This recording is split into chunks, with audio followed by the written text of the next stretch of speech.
आज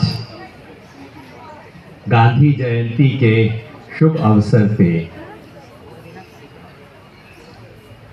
सेवाग्राम में बापू कुटीर के सामने आत्मा से ही सही बापू के सानिध्य में बैठने का ये सुअवसर किसी सौभाग्य से ही मिलता होगा। आपने मुझे ये अवसर दिया, इसके काबिल समझा। मैं मन से बहुत ऋणी हूं। मैं 11-12 साल का था, आप में से कई बच्चों की तरह, जब मैंने पहली बार सत्य के प्रयोग गांधी जी की जो आत्मकथा है वो पढ़ी थी।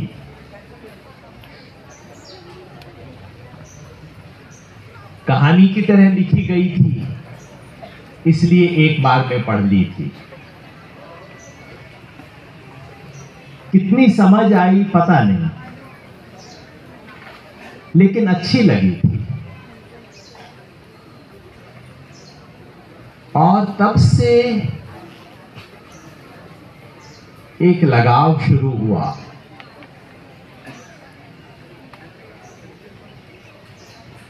ऐसा लगता था कि अगर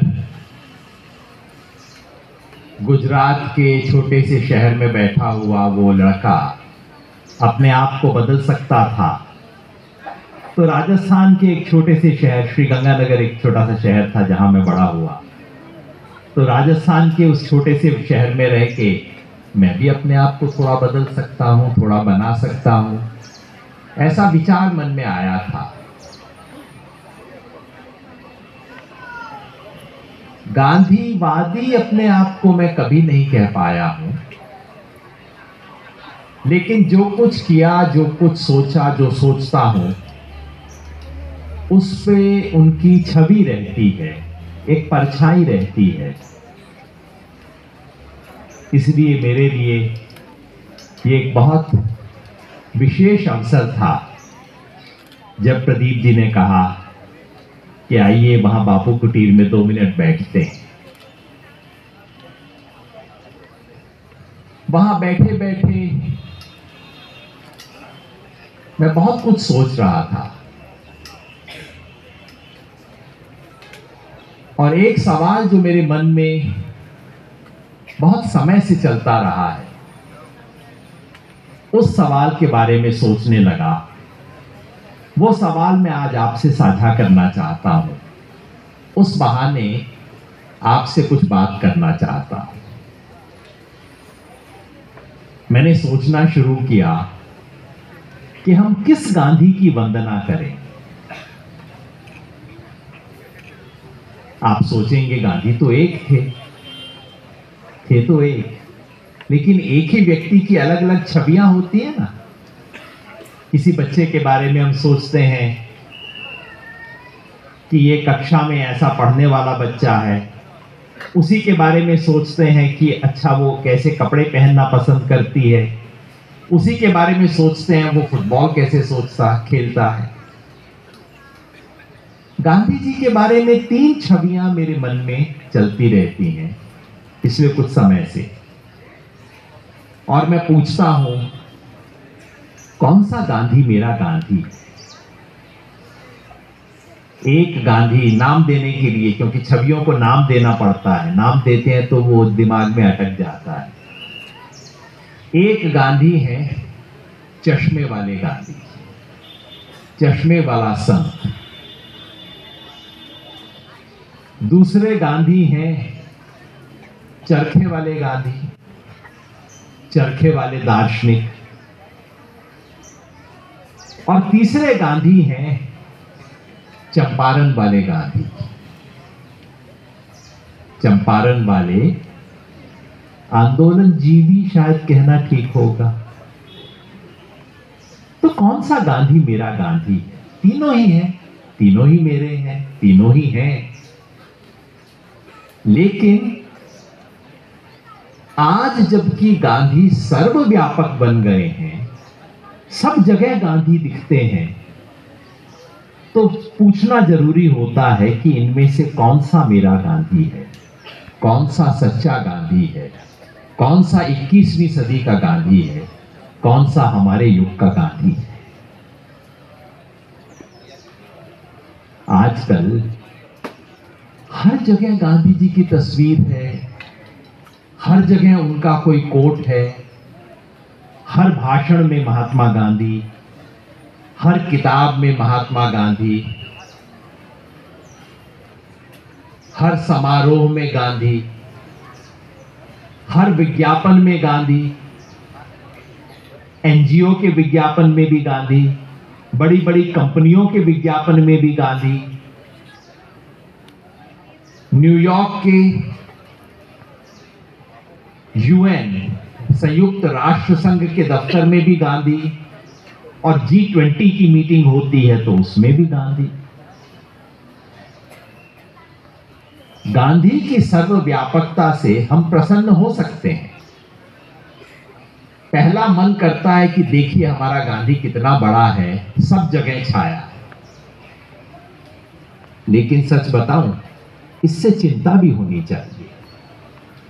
गांधी की सर्वव्यापकता खुशी के साथ साथ चिंता का भी मामला है। जब गांधी के हत्यारे गांधी का नमन करना शुरू करें, गांधी का नाम लेना शुरू करें, तो ये गांधी की विजय है और गांधीवाद की पराजय है।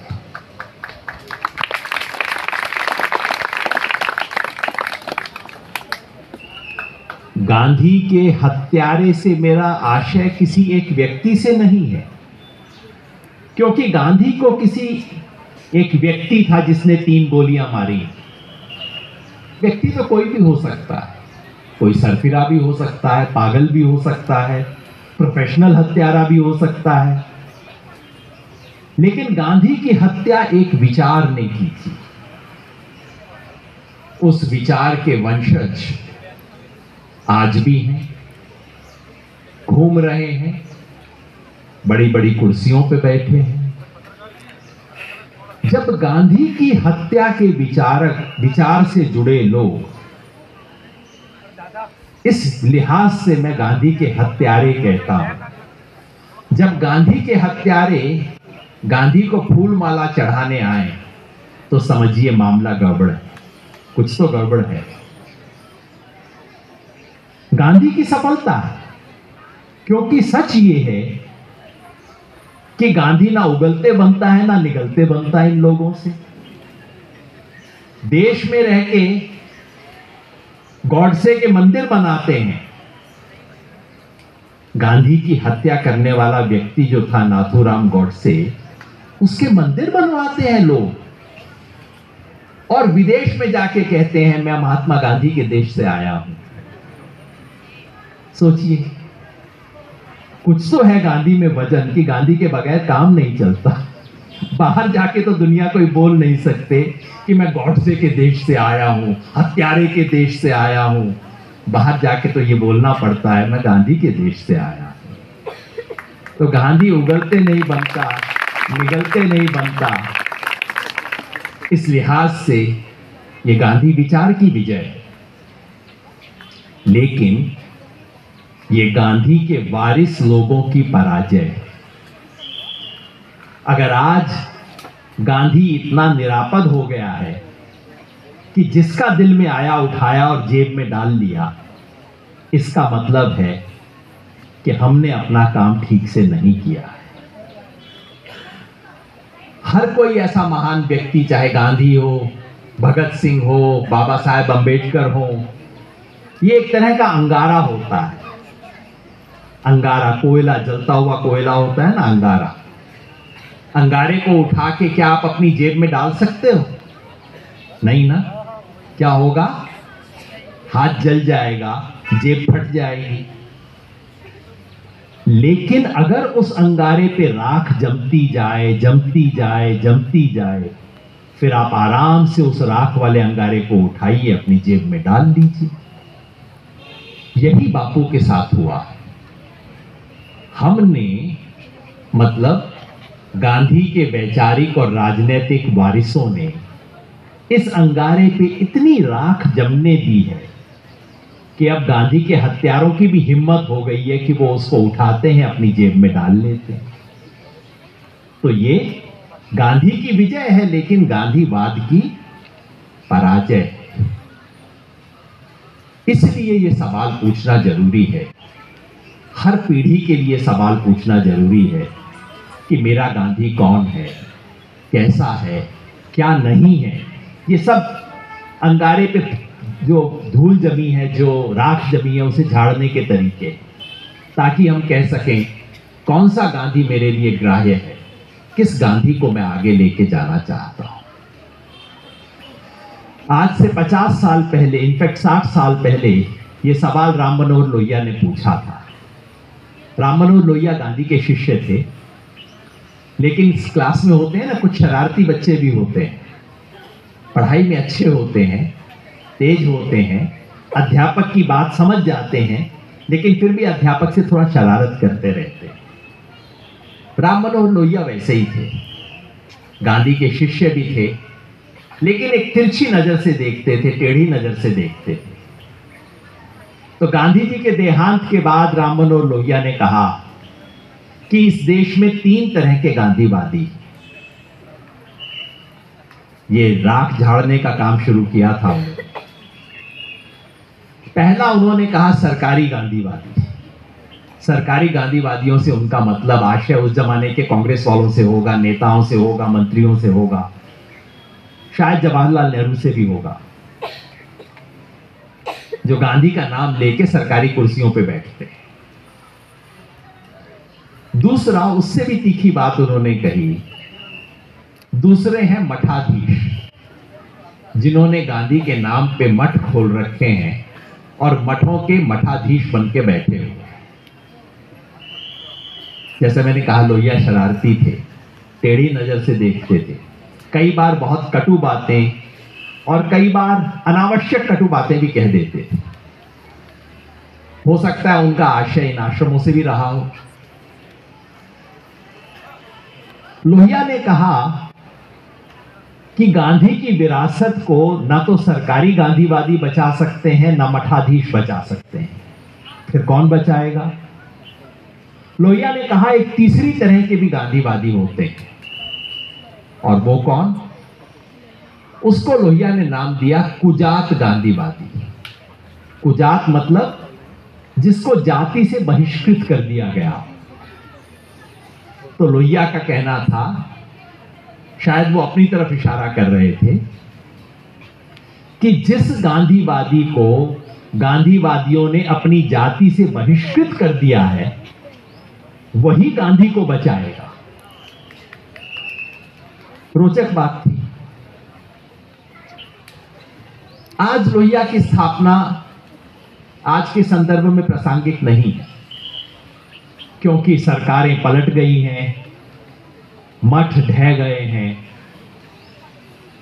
और वो जाति ही नहीं बची तो कुजात होने का तो मतलब ही कहां रहा। लेकिन जो प्रयास लोहिया ने किया, और मेरे को लगता है कई मायनों में उनका कहना, अब मैं सोचता हूं तो कई मायनों में अनावश्यक रूप से तीखा था, कड़वा था, निर्मम था, और गांधी के बाद सर्वोदय ने जो प्रयास किए उसके प्रति लोहिया ने पूरा न्याय नहीं किया, ऐसा मुझे आज महसूस होता है। लेकिन मेरा मतलब लोहिया की व्याख्या करना नहीं है, उन्होंने क्या सही कहा, गलत कहा, उनके जमाने की बात रही होगी। मगर यह प्रयास कि हमें अपनी पीढ़ी के लिए अपना गांधी खोजना है, और वो गांधी आपको सीधी नजर में नहीं मिलेगा, कुछ इधर उधर देखने से मिलेगा, ये बात लोहिया ने स्थापित की, वो हमें आज भी करना है। हर नई पीढ़ी को अपना नया गांधी ढूंढना होगा। मतलब गांधी की उस विशाल विरासत में से कुछ ऐसा ढूंढना होगा जो हमारे समय के लिए उपयोगी है, हमारे समय के लिए प्रासंगिक है, और ऐसी रूप राख को, धूल को छांटना होगा जो गांधी के नाम पे चलती है, जो हमारे समय के लिए उपयोगी कतई नहीं। ये करेंगे तो गांधी जिंदा रहेंगे। आज गांधी होते तो 154 वर्ष के होते। 154 वर्ष के गांधी जिंदा रहे या नहीं, ये हमारे हाथ में है। ये अब उस व्यक्ति के हाथ में नहीं है जो 30 जनवरी 1948 को हमें छोड़ के चला गया। अब वो हमारे हाथ में है कि वो गांधी जिंदा रहे या ना रहे। और वो कैसे होगा? जब हम अपने नए गांधी को खोजेंगे। तो वापस मैं आता हूं अपने 3 प्रतीकों पे। कौन कौन से प्रतीक थे? चश्मे वाला गांधी, चरखे वाला गांधी और चंपारण वाला गांधी। याद रहेगा ना? चश्मा, चरखा, चंपारण, तीनों च से। चश्मे वाला गांधी आजकल बहुत प्रचलित है। चश्मे वाला गांधी एक संत है। हर सरकारी विज्ञापन के कोने से झांकता है वो चश्मे वाला गांधी। वो स्वच्छता अभियान का गांधी है। ये गांधी एक संत है, भला है, भोला है। और सब संतों की तरह बीच बीच में बड़े सुंदर से प्रवचन दे देता है। सच्चाई करो, भला करो, एक दूसरे के साथ बुरा ना करो। और जैसा आजकल के तमाम सफल संत और बाबा करते हैं, एक अच्छा सा प्रवचन देने के बाद अपनी आंख मूंद लेता है और फिर उसके बाद उसके बड़े बड़े भक्त जो बड़ी बड़ी गाड़ियों में आते हैं, वो दिन भर जाते हैं, लूट खसोट करते हैं, शाम को फिर बाबा के पास आते हैं। बाबा फिर उनको बड़ा सुंदर सा प्रवचन देते हैं और उसके बाद फिर अपनी आंख बंद कर लेते हैं। तो ये जो चश्मे वाला गांधी है, ये बाबा है, ये संत है, ये अच्छी अच्छी बातें कहता है, बुरी चीजों से आंख मूंद लेता है। इसके 3 बंदर हैं। कौन से वाले 3 बंदर याद है ना? क्या कहते हैं वो 3 बंदर? बुरा मत देखो, बुरा मत सुनो और बुरा मत बोलो।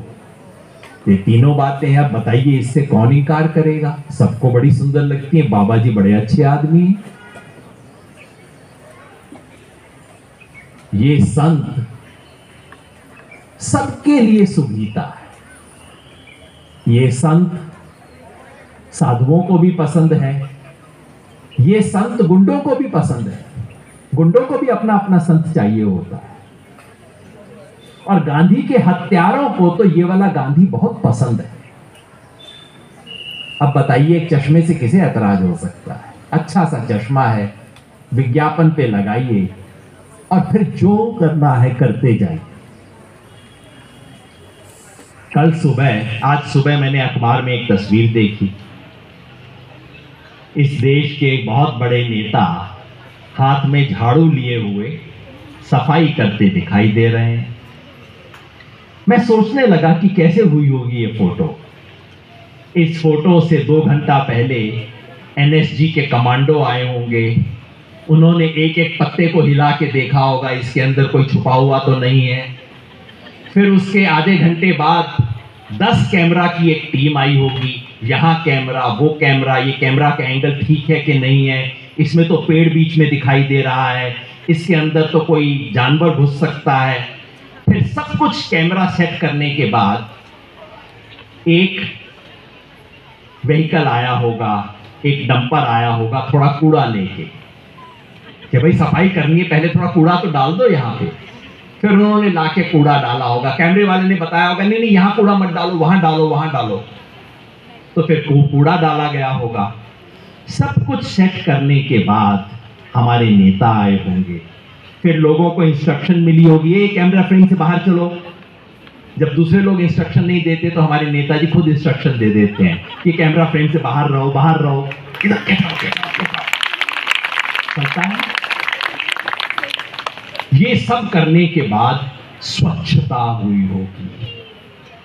ऐसी स्वच्छता से गंदी चीज दुनिया में कोई नहीं।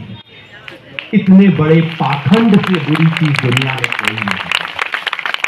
ये ऐनक वाला गांधी, ये स्वच्छता अभियान वाला गांधी, ये चश्मे वाला गांधी, ये संत, ये बाबा मेरा गांधी नहीं। वो आज के युग का ज्योति पुंज नहीं हो सकता।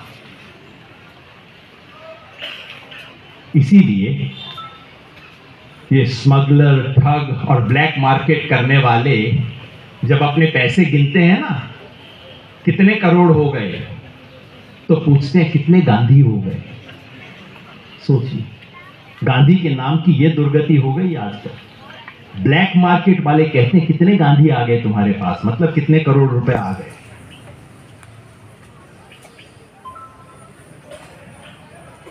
आज उस संत, क्योंकि उस संत को देख के एक कहावत बनी होगी, मजबूरी का नाम महात्मा गांधी।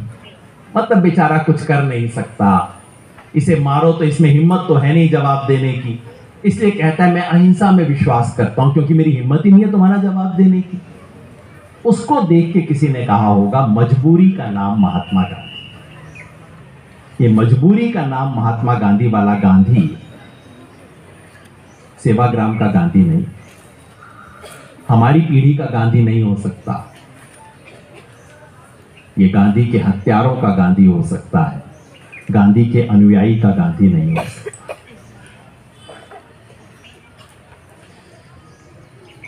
दूसरा गांधी कौन सा है? चरखे वाला गांधी। यहां कितने चरखे हैं देखिए, है ना, कई सारे चरखे यहां चल रहे हैं। इसलिए मैं चरखे का उदाहरण देते हुए थोड़ा संकोच करता हूं, क्योंकि मेरे लिए रूपक है। मुझे चरखे से कोई एतराज नहीं है, और चरखा बहुत क्रांतिकारी चीज हो सकती है। चरखा इस देश की रचना का एक प्रतीक हो सकता है, संघर्ष का प्रतीक हो सकता है, आत्मनिर्भरता का प्रतीक हो सकता है। लेकिन यहां मैं सिर्फ कह रहा हूं,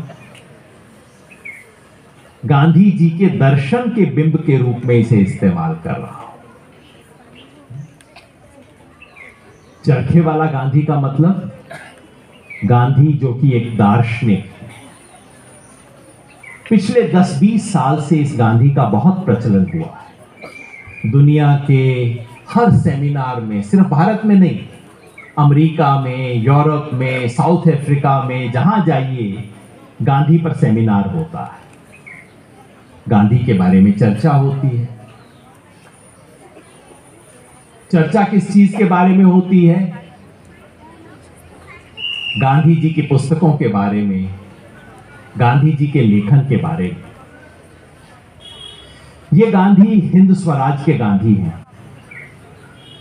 हिंद स्वराज में गांधी जी ने सर उठा के हिम्मत से कहा था कि ये जो पश्चिम की दुनिया, ये जिसको तुम विकास कहते हो, जिसको 15 अगस्त में देश के नेता लाल किले की प्राचीर से घोषणा करते हैं हमारा देश डेवलप्ड देश बनने वाला है, मतलब जो यूरोप अमेरिका में होता है वो हम भी करने वाले हैं।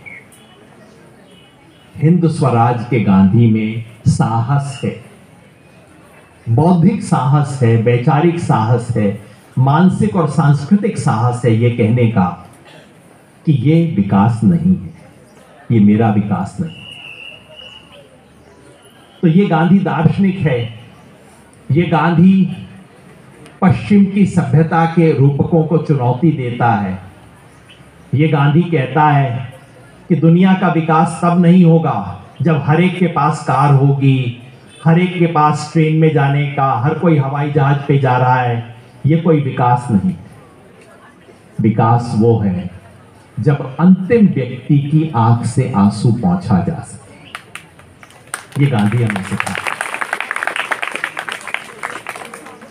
ये गांधी सत्य और अहिंसा के गांधी हैं। ये गांधी हमें बताते हैं कि सच बोलने का मतलब केवल अच्छी अच्छी बातें बोलना नहीं, सच बोलने का मतलब झूठ का प्रतिकार करना है, असत्य का खंडन करना है। सब लोगों के सामने जो बात बोलने में डर लगे लेकिन पता हो कि बोल तो मैं सच रहा हूं, वो बोलने की हिम्मत करना है। जब मैं यहां आया, आज सुबह तक मेरे मन में संकोच था कि ये मठाधीश वाली बात यहां बोलूं कि ना बोलूं, क्योंकि ये बात संकोच में डालती है, ये बात चुभती है, चुभोती भी है। लेकिन जब बापू कुटीर में बैठा तो मुझे लगा गांधी जी होते तो क्या बोलते, कहते नहीं बेटा बोलो, ठीक संदर्भ में बोलो, पूरा सच बोलो। तो सत्य के गांधी हैं, अहिंसा के गांधी। अहिंसा का मतलब सिर्फ वो नहीं कि दूसरे को मारना नहीं, अहिंसा का मतलब एक सार्थक सक्रिय अहिंसा, मतलब ऐसी दुनिया जहां कोई किसी से प्रत्यक्ष या परोक्ष हिंसा ना करे, जहां किसी के साथ अन्याय ना हो, जहां किसी के साथ शोषण ना हो, जहां किसी को दरिद्रता में न जीना पड़े, किसी भी तरह की हिंसा प्रत्यक्ष या परोक्ष ना हो, उसका दर्शन गांधी जी ने दिया। तो ये जो चरखे वाला गांधी है, दार्शनिक गांधी है, ये मेरा प्रिय गांधी है। मुझे बहुत आकर्षण है उस गांधी से। बहुत सालों तक मैंने भी वो किताबें पढ़ी हैं, पढ़ाई हैं, दुनिया के सेमिनार में हिस्सा लिया है, बहुत कुछ सीखा भी। लेकिन मैं अपने आप से पूछता हूं, क्या किताबों का गांधी मेरा गांधी है? गांधी जी से पूछा गया कि आपका दुनिया के नाम क्या संदेश है। गांधी जी चाहते तो कोई एक कोटेशन दे सकते थे, गांधी जी चाहते तो किसी किताब का नाम ले सकते थे, कह सकते थे हिंद स्वराज दुनिया के नाम मेरा संदेश है। आखिर 1909 में किताब लिखी थी और मरते दम तक गांधी जी ने कहा कि उस किताब में जो कुछ लिखा है मैं आज भी उस पर अडिग हूं। तो वो कह सकते थे कि दुनिया के नाम मेरा संदेश वो पुस्तक है, वो कह सकते थे ये दर्शन मेरा है।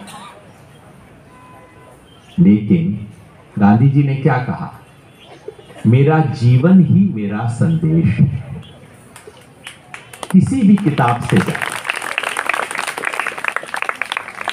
तो ये जो दार्शनिक गांधी है, जिसके नाम पर हमने गांधीवाद आज खड़ा कर लिया है, ये सुंदर है, आकर्षक है, उपयोगी है। आज इस दुनिया में चल रहे तमाम वादों को संदर्भ में रखने के लिए बेहद जरूरी है। लेकिन अगर आप मुझसे पूछें कि क्या ये आज का गांधी है, जिस गांधी की सबसे ज्यादा जरूरत है, क्या ये वो गांधी है? मैं कहता हूं नहीं, ये मेरा गांधी नहीं। आकर्षक है, सच्चा है, उपयोगी है, लेकिन गांधी मुख्यतः एक दार्शनिक नहीं थे। गांधी दार्शनिक थे। उन्होंने इस दुनिया में जो चकाचौंध का दर्शन था, उसके बरक्स एक नया दर्शन स्थापित किया। लेकिन अगर गांधी की सबसे बड़ी कोई विरासत है तो उनके लिखे हुए शब्द नहीं। मुझे कई बार लगता है, हालांकि गांधी बहुत समझदार थे, लिखने में एक एक शब्द का बहुत ध्यान रखते थे, लेकिन मुझे आज भी लगता है कि गांधी के जीवन की उन्होंने क्या किया, क्यों किया, उसके सबसे सुंदर व्याख्या स्वयं गांधी ने नहीं की। और होता भी नहीं, कोई व्यक्ति अपने जीवन का सबसे अच्छा व्याख्याकार नहीं होता। गांधी का जीवन संदेश है और उसके व्याख्याकार वो स्वयं नहीं।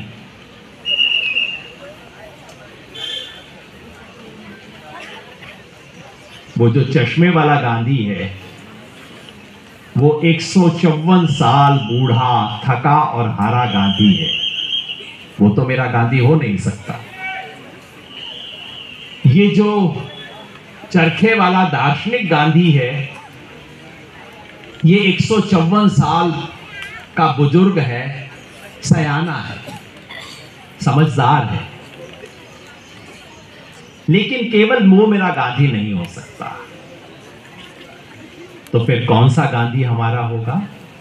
आज के संदर्भ में जैसा मैंने कहा, हर नई पीढ़ी को अपने लिए नया गांधी चुनना होगा, गढ़ना होगा, नए प्रतिमान बनाने होंगे। आज हमारे देश के लिए कौन सा गांधी सर्वोपयुक्त है? इस खोज में मैं तीसरे गांधी पे आता हूं, चश्मे वाले गांधी से, चरखे वाले गांधी से। अब तीसरा गांधी कौन सा? चंपारण वाला गांधी। ये चंपारण वाला गांधी कौन है? ये आंदोलन जीवी है। पता नहीं क्यों कुछ लोगों को लगता है कि आंदोलन जीवी बहुत बड़ी गाली है। मेरे से कई बार मीडिया वाले पूछते हैं, सर आपको लोग आंदोलन जीवी कहते हैं। मैं कहता हूं भैया, इससे सुंदर मेडल तो हो ही नहीं सकता। जिन लोगों ने जीवन में आंदोलनों का महत्व नहीं समझा, जिन बेचारों को यह भी नहीं पता कि यह देश एक आंदोलन से बना है, वो बेचारे आंदोलन से और आंदोलन जीवियों से डरते हैं। लेकिन जो इस देश के प्राण को जानते हैं, वो जानते हैं कि ये देश भक्ति आंदोलन से लेके राष्ट्रीय आंदोलन तक आंदोलनों ने इस देश को गढ़ा है, बनाया है, बदला है, सुंदर किया है। आंदोलन से क्या डरना? आंदोलन मतलब हिलना। पानी खड़ा होता है, जब हिलने लगता है तो कहते हैं पानी आंदोलित हो रहा है। अगर खड़ा रहेगा पानी तो क्या होगा? काई जम जाएगी, खराब हो जाएगा, बास आने लगेगी, बुरा हो जाएगा। आंदोलन किसी भी समाज को जीवित रखते हैं। तो ये जो तीसरा गांधी है, ये गांधी सत्याग्रह का गांधी है। केवल सत्य का नहीं, सत्य के साथ आग्रह को जोड़ने वाला गांधी। ये गांधी साहस का गांधी है। ये गांधी संघर्ष का गांधी। इस गांधी से जब किसी ने पूछा कि अगर मेरे पास दो विकल्प हो, मेरे साथ कुछ बुरा हो रहा है, मैं अपनी आंख के सामने कुछ बुरा होता देख रहा हूं और मैं अहिंसा से उसका प्रतिकार नहीं कर सकता, मेरे पास इतना साहस नहीं है, मेरे पास इतने साधन नहीं है, तो मैं क्या करूं? तो बिना संकोच के गांधी जी का उत्तर था कि अन्याय सहने से बेहतर है हिंसा से प्रतिकार कीजिए।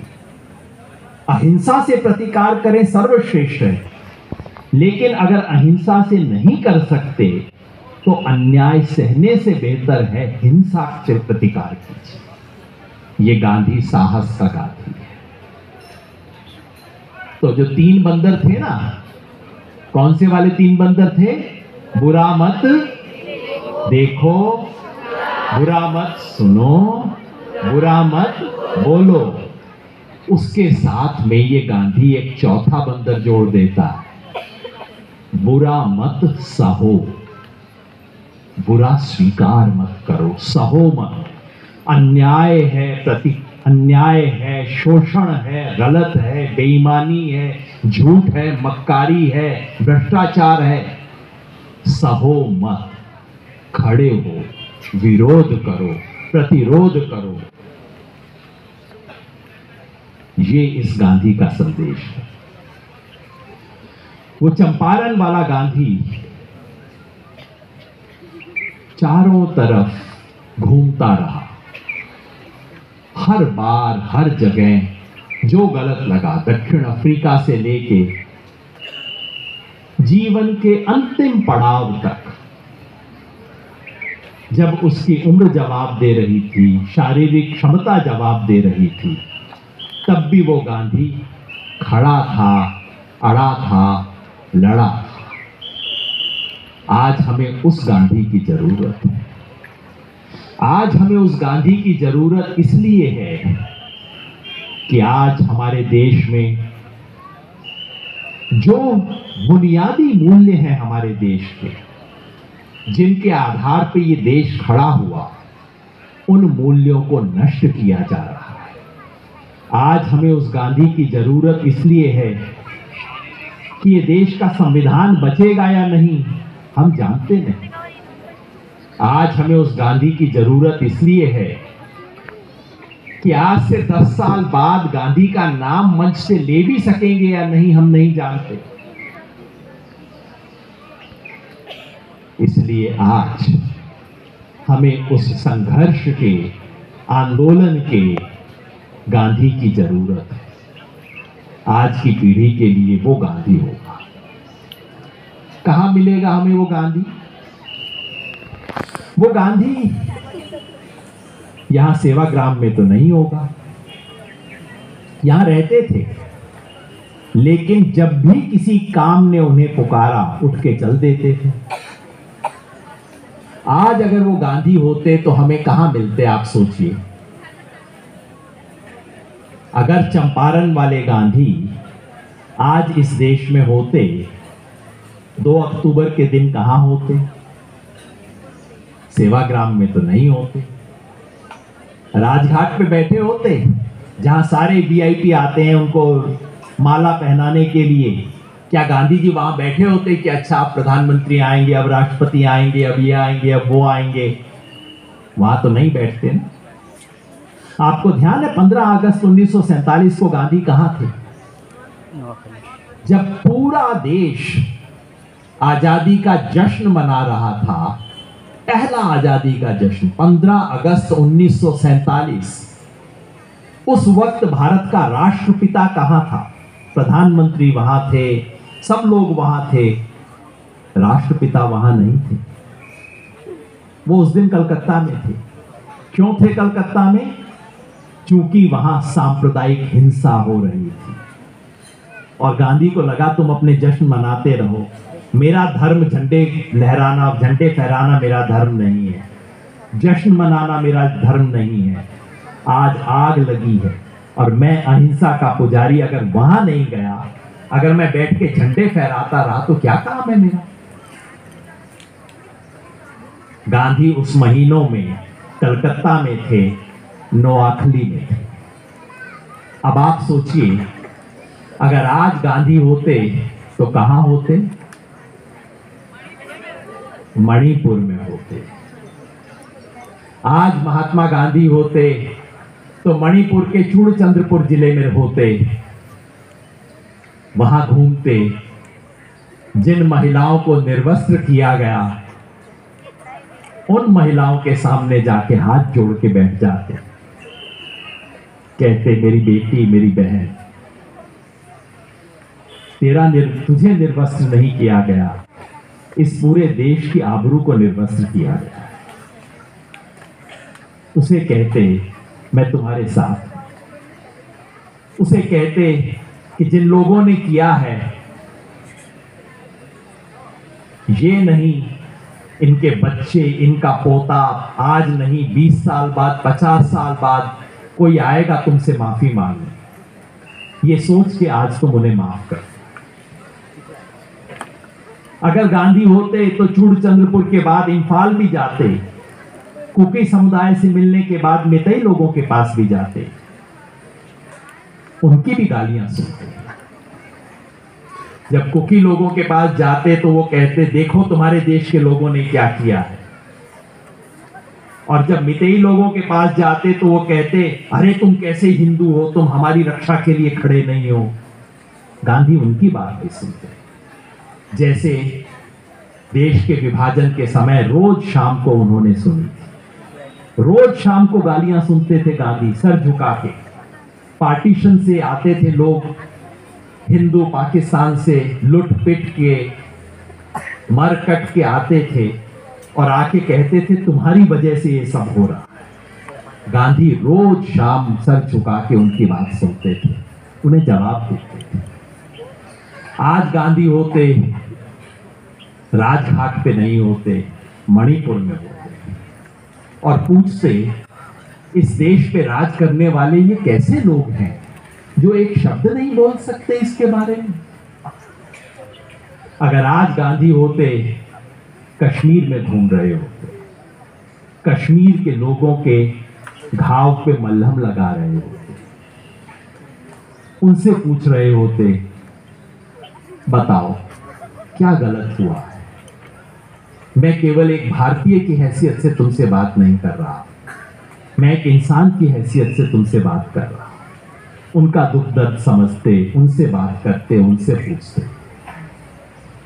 आज गांधी होते तो नूह में होते, हरियाणा के नूह में जहां अभी हिंसा हुई है, जिन बेचारों के घर जले उनके पास जाते, जिनके वाहन जले, जिनके लोग मरे उनके घर बैठते और उसके बाद जिसके घर के ऊपर बुलडोजर चला उनके पास भी जाके बैठते और पूछते कि ये कैसा राज है, ये बुलडोजर चलाने को न्याय, कानून, संविधान की सम्मति किसने दी है? ये तो मेरा भारत नहीं है। आज हमें उस गांधी को याद करने की जरूरत है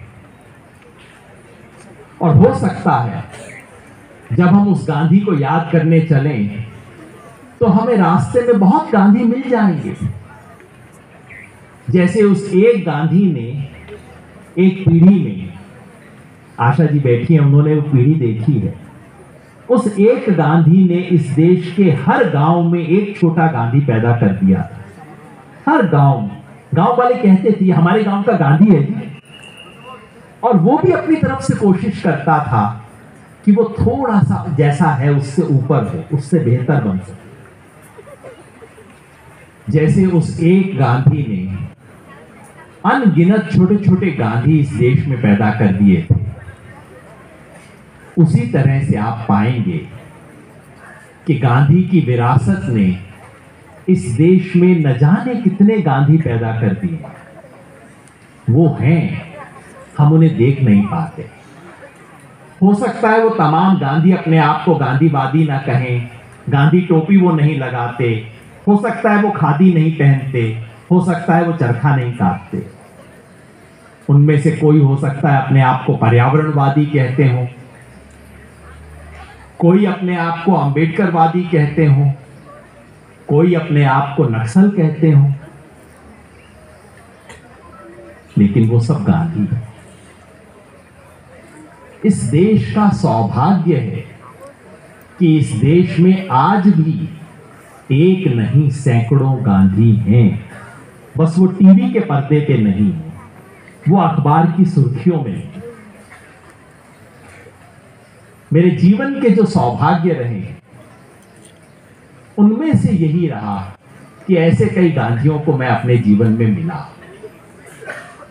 जब मैं यूनिवर्सिटी में पढ़ता था तो मुझसे 2-4 साल सीनियर अर्थशास्त्र के एक विद्यार्थी थे, सुनील भाई। बहुत मेधावी छात्र थे, यूनिवर्सिटी के सब रिकॉर्ड्स उन्होंने तोड़े। वैसे सुनील भाई को जितने अंक आए थे उसका मुकाबला केवल एक ही व्यक्ति ने बाद में किया, वो अभिजीत बैनर्जी थे, जिनको अभी नोबेल प्राइज मिला है। तो सुनील भाई बहुत ही ब्रिलियंट छात्र माने जाते थे। जब उन्होंने एमए पूरी की इकोनॉमिक्स में, इकोनॉमिक्स एक ऐसा विषय था जिसमें आप दुनिया में कहीं भी जा सकते हो, कैसी भी नौकरियां मिल सकती हैं, उन्होंने कहा नहीं, मैं एक आदिवासी गांव में जाके आदिवासियों की तरह रहूंगा। हेलो। वैसे सुनील के बारे में प्रसिद्ध था कि आदमी कुछ भी कर सकता है, लेकिन जब उन्होंने ये कहा तो लोग हंसे। कहा कि देखिए 6 महीने में वापस आ जाएगा, लौट के बुद्धू घर को आए हो जाएगा। सन 1984 में सुनील जी ने फैसला किया कि मध्य प्रदेश के होशंगाबाद जिले के केसला ब्लॉक के पास एक छोटा सा गांव है, वहां जाके रहना शुरू करें।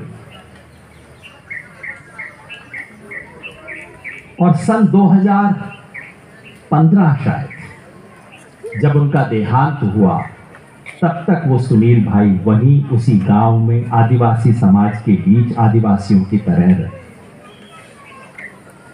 मैंने जिंदगी में गांधी को नहीं देखा, लेकिन मेरे गांधी सुनील जी थे।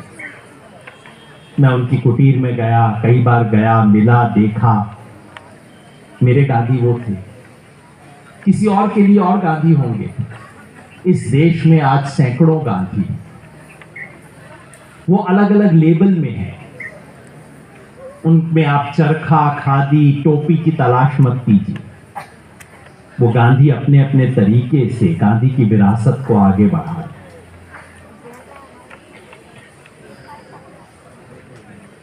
अगर आप कोई 154 साल का गांधी मिले, मैंने बताया ना, पहला गांधी 154 साल का बूढ़ा है जो थक हार गया है। दूसरा गांधी 154 साल का बुजुर्ग है, सयाना है, लेकिन दार्शनिक है। तीसरा गांधी 154 साल का युवा है। वो नए नए मित्र बना रहा है, नए लोगों से सीख रहा है, हर बात में प्रयोग करने को तैयार है। और उस 154 साल के युवा से आप पूछिए कि तुम गांधीवादी हो, तो पलट के कहेगा तुम होगे गांधीवादी, मैं तो गांधीवादी नहीं, मैं किसी वाद में नहीं हूं। वो हर बार अधूरा है, वो नए प्रयोग कर रहा है, निर्माण कर रहा है, सीख रहा है, वो नए दोस्त बना रहा है। उस 154 साल के युवा गांधी के दो नए मित्र हैं। एक का नाम है भगत सिंह, दूसरे का नाम है बाबा साहेब अम्बेडकर। दोनों एक दूसरे से गप कर रहे हैं। गांधी भगत सिंह से कह रहे हैं, वैसे तुम मेरे से बाद पैदा हुए थे, पर अगर मैं तुमसे बाद पैदा होता ना, मैं वही करता जो तुमने किया था। और भगत सिंह कह रहे हैं कि सोवियत संघ का पूरा इतिहास मुझे पता लग गया, मैं शायद वहां से शुरू करता जहां से आपने शुरू किया। बाबा साहेब अम्बेडकर और गांधी जी की भी बात हो रही है।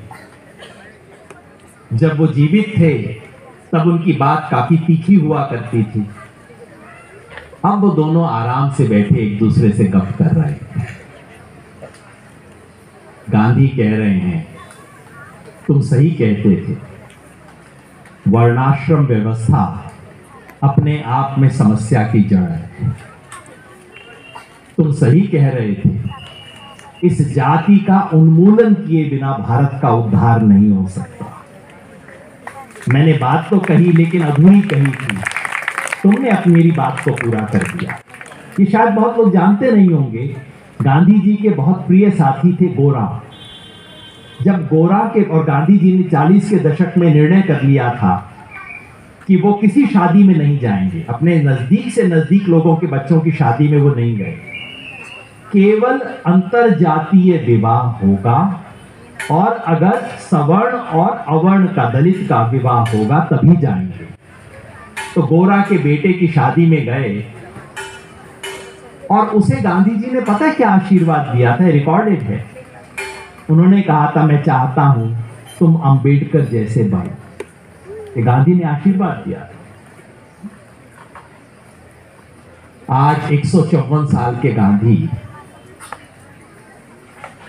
134 वर्ष के अंबेडकर से बात कर रहे हैं, कह रहे हैं जाति व्यवस्था का उन्मूलन तो सही था।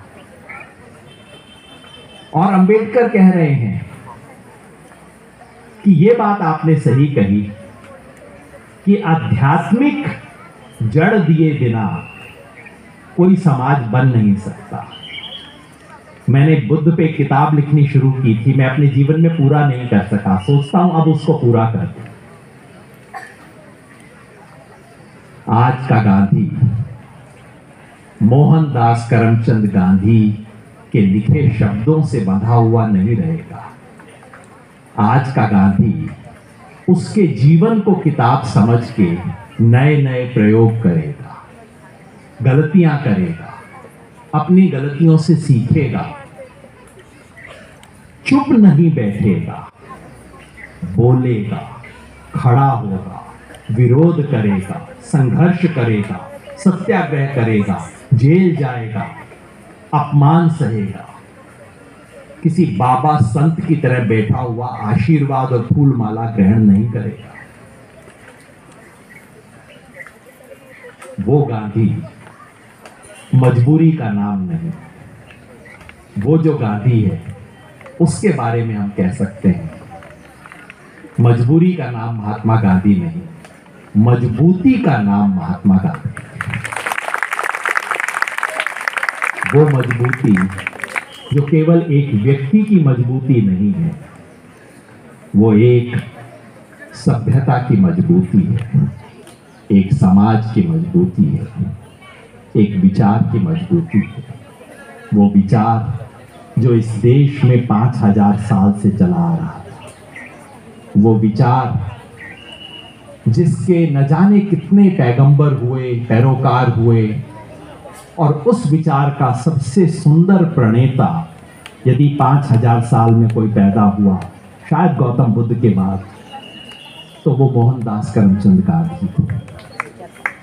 उस गांधी से सीखना, वो जो गांधी है चंपारण वाला गांधी, वो गांधी हमारी पीढ़ी का गांधी है।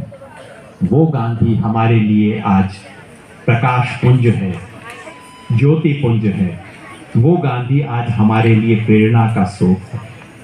और उस गांधी से प्रेरणा लेके हम सब, आप सब मणिपुर जाएंगे, कश्मीर जाएंगे, नूह जाएंगे, बस्तर में जाएंगे, जहां लिंचिंग होती है वहां पहुंचेंगे, हर दुख सुख में खड़े होंगे, सिर्फ सच की पूजा नहीं करेंगे, इस दुनिया को सच्चा बनाने के लिए अथक प्रयास करेंगे, सिर्फ अहिंसा के प्रवचन नहीं देंगे, इस दुनिया में हर तरह की हिंसा को समाप्त करने के लिए जी जान लगाएंगे। वो काम मेरे जैसे लोग जिनके अब बाल सफेद होने शुरू हो गए हैं, पता नहीं कितना कर पाएंगे, लेकिन आप सब लोग, ये नई तालीम के बच्चे जो मेरे सामने बैठे हैं, ये कस्तूरबा मेडिकल कॉलेज के विद्यार्थी भी जो हमारे पास यहाँ बैठे हैं, आप सब लोग अपने इस नए गांधी को लेके आगे बढ़ेंगे और आप में से कोई खुद वो गांधी बनेंगे, आप में से कोई वो गांधी बनेगी। हम कहते हैं ना, आज गांधी होगा तो कैसा होगा। मैं पूछता हूं, आज गांधी होगी तो कैसी होगी? आज ऐसी ही कोई गांधी बनेगी, इस कामना के साथ। और आपने मुझे आज गांधी जयंती के अवसर पे यहाँ बापू कुटीर में गांधी जी को नमन करने का यह अवसर प्रदान किया, इसके धन्यवाद के साथ बहुत बहुत